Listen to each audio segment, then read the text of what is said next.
un lugar de la Mancha, de cuyo nombre no quiero acordarme, no ha mucho tiempo que vivía un hidalgo de los de lanza en astillero, adarga antigua, rocín flaco y galgo corredor.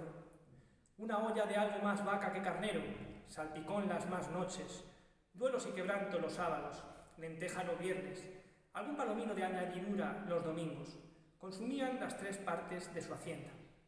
El resto de ella concluían sayo de velarte, calzas de velludo para las fiestas, con sus pantuflos de lo mesmo, y los días de entre semana se honraba con su vellorí de lo más fino.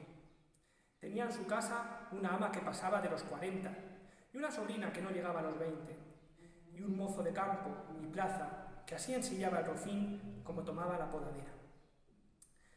Frisaba la edad de nuestro hidalgo con los 50 años.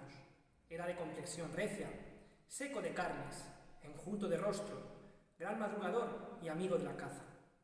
Quieren decir que tenía el sobrenombre de Quijada o Quesada, que en esto hay alguna diferencia en los autores de este caso que este caso escribe, aunque por conjeturas verisímiles se deja entender que se llamaba Quijana. Pero esto no importa, esto importa poco a nuestro cuento. Basta que la narración de él no se salga un punto de la verdad. Es pues de saber que este sobredicho hidalgo, los ratos que estaba ocioso, que eran los más del año, se daba a leer libros de caballerías, con tanta afición y gusto que olvidó casi de todo punto el ejercicio de la caza y aun la administración de su hacienda. Y llegó a tanto su curiosidad y desatino en esto que vendió muchas hanegas de tierra, de sembradura, para comprar libros de caballerías en que leer, y así llevó a su casa todos cuantos pudo haber de ellos, y de todos, ningunos le parecían tan bien como los que compuso el famoso Feliciano de Silva, porque la claridad de su prosa y aquellas intricadas razones suyas le parecían de perlas. Y más cuando llegaba a leer aquellos requiebros y cartas de desafíos, donde en muchas partes hallaba escrito: la razón de la sinrazón que a mi razón se hace, de tal manera mi razón enflaquece, que con razón me quejo de la vuestra fermosura. Y también cuando leía: los altos cielos que de vuestra divinidad, divinamente con las estrellas os fortifican y os hacen merecedora del merecimiento que merece la vuestra grandeza. Con estas razones perdía el pobre caballero el juicio y desvelábase por entenderlas y desentrañarles el sentido, que no se lo sacara ni las entendiera el mismo Aristóteles, si resucitara para solo ello. En resolución, él se enfrascó tanto en su lectura que se le pasaban las noches leyendo de claro en claro y los días de turbio en turbio.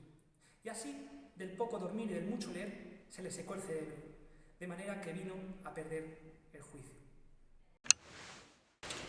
Llenósele la fantasía de todo aquello que leía en los libros, así de encantamentos como de pendencias, batallas, desafíos, heridas, requiebros, amores, tormentas y disparates imposibles.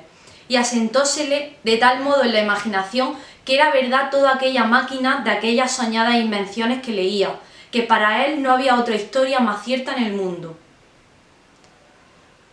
En efecto, rematado ya su juicio, vino a dar en el más extraño pensamiento que jamás dio loco en el mundo, y fue que le pareció convenible y necesario, así para el aumento de su honra como para el servicio de su república, hacerse caballero andante y irse por todo el mundo con su arma y caballo a buscar la aventura y a ejercitarse en todo aquello que él había leído que los caballeros andantes se ejercitaban, deshaciendo todo género de agravio y poniéndose en ocasiones y peligros donde, acabándolo, cobrase eterno nombre y fama. Imaginábase el pobre ya coronado por el valor de su brazo, por lo menos, del imperio de Trapisonda, y así, con estos tan desagradables pensamientos, llevado del extraño gusto que en ellos sentía, se dio priesa a poner en efecto lo que deseaba. Y lo primero que hizo fue limpiar unas armas que habían sido de sus bisabuelos, que, tomadas de orín y llenas de moho, luengos siglos había que estaban puestas y olvidadas en un rincón. Limpiólas y aderezólas, lo mejor que pudo, pero vio que tenían una gran falta, y era que no tenían celada de encaje, sino morrión simple. Más a esto suplió su industria,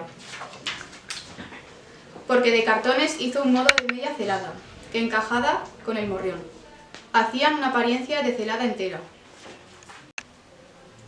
Es verdad que para probar si era fuerte y podía estar a riesgo de una cuchillada, sacó su espada y le dio 2 golpes, y con el primero, en un punto, deshizo lo que había hecho en una semana.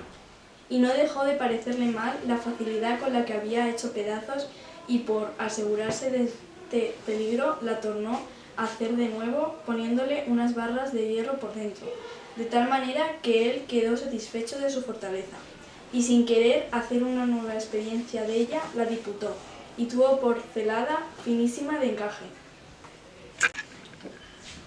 Fue luego a ver su Rocín, aunque tenía más cuartos que en un real y más tachaje en el caballo de Gonela, que tantum pelis et osa fuit, le pareció que ni el bucéfalo de Alejandro ni Babieca del Cid con el que se igualaban.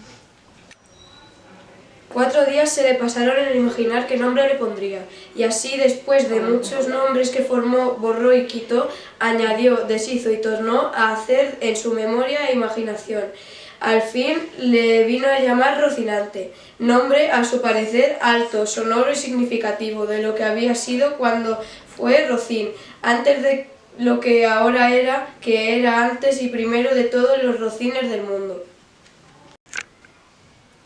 Puesto nombre, y tan a su gusto a su caballo, quiso ponerle a sí mismo, y en este pensamiento duró otros 8 días, y al cabo se vino a llamar Don Quijote, de donde, como queda dicho, tomaron ocasión los autores de esta verdadera historia, que sin duda se debían llamar Quijada, y no Quesada, como otros quisieron decir. Pero acordándose que el valeroso Amadís no solo se había contentado con llamarse Amadís a secas, sino que añadió el nombre de su reino y su patria, por hacerla famosa, y se llamó Amadís de Gaula. Así quiso, como un buen caballero, añadir al suyo el nombre de la suya y llamarse Don Quijote de la Mancha, con que a su parecer declaraba muy albino su linaje y patria, y la honraba con tomar el sobrenombre de ella. Лимач, в одному селі, назву якого я не хочу згадувати, жив нещодавно один із тих гайго, що все майно їхнє спис, старовинний щит, мершава шкапина та швидкий гончар. 3/4 його прибутків йшло на олію, в якій було більше яловичини, ніж баранини, та на вечерю. А вечеря переважно складалася з вінегрету. По суботах яєчні з салом, по п'ятницях із сечевиці, а по неділях іще з якогось голубеняти на додачу. Решту він витрачав на камзоли з легкого півсукна, на оксамитові штани й такі самі туфлі. Це він носив у свята.